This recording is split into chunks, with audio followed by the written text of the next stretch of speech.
पुतळा पडलेला आहे.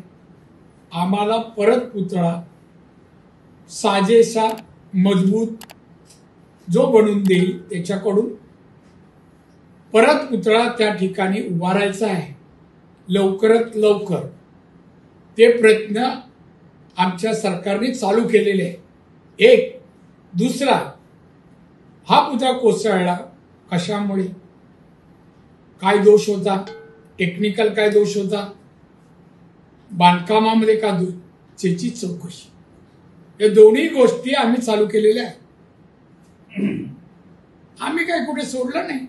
असं काय घडलं की एवढा पुतळा पडला तर एवढे मोर्चे अमुक, 8 महिन्यामध्ये पुतळा उभारलाय, आज नाही.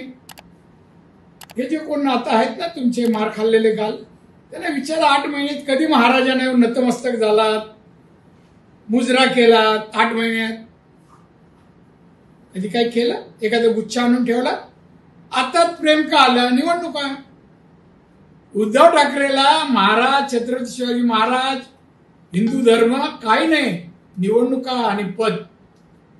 पद कशासाठी, पैशासाठी.